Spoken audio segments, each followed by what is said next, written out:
3 weeks from tonight, we will be getting ready for the polls to close in one of the most contentious presidential elections.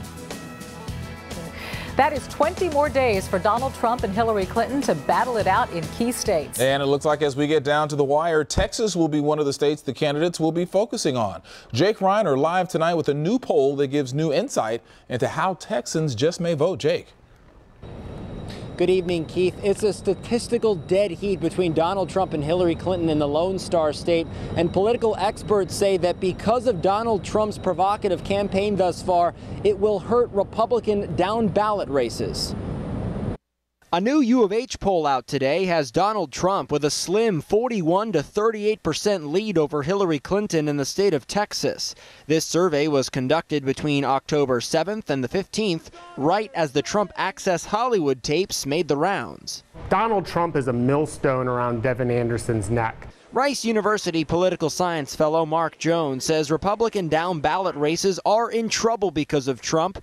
Take the Harris County District Attorney's race, for example, where Devin Anderson is running as a Republican. Voters will normally look at the first page of the ballot, but Devin Anderson doesn't appear till the third or fourth computer screen, which means that some voters who don't cast a straight Republican ticket will give up voting before they get down to her position, and that means some lost Republican votes that otherwise would have gone her way if there were a more palatable Republican at the top of the ticket and not Donald Trump. I'm not an idiot. I can see what's happening. If there's one thing Anderson and her opponent, Democrat Kim Ogg, agree on is local races matter more. And whether you vote in a national election or not, the local race for district attorney is a matter of life and death. I just hope people understand that you're going to be more affected in your day-to-day life by local offices than you ever will be by the presidential office.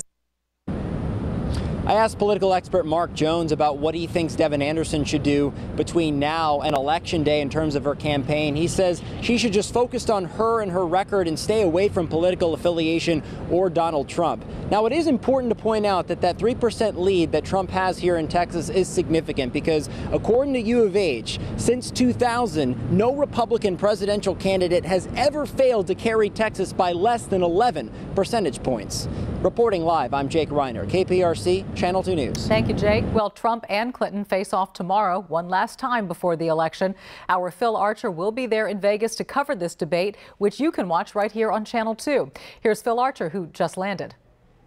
Just 3 weeks left until the election, and we're here in Las Vegas for the third and final presidential debate to be held Wednesday night here at the University of Nevada. As preparations are underway here, the race continued to heat up today, with Mr. Trump again making unsubstantiated allegations that somehow the national election has been rigged. Also, new information about the Clinton emails coming out of the State Department. We're going to have more coming up on that at 10 tonight. And of course, we'll be here tomorrow for the last and final time the candidates will face off in this race. In Las Vegas, I'm Phil Archer, KPRC Channel 2 News. You can watch the debate right here on Channel 2 tomorrow night at 8 o'clock. We will also live stream it on click2houston.com.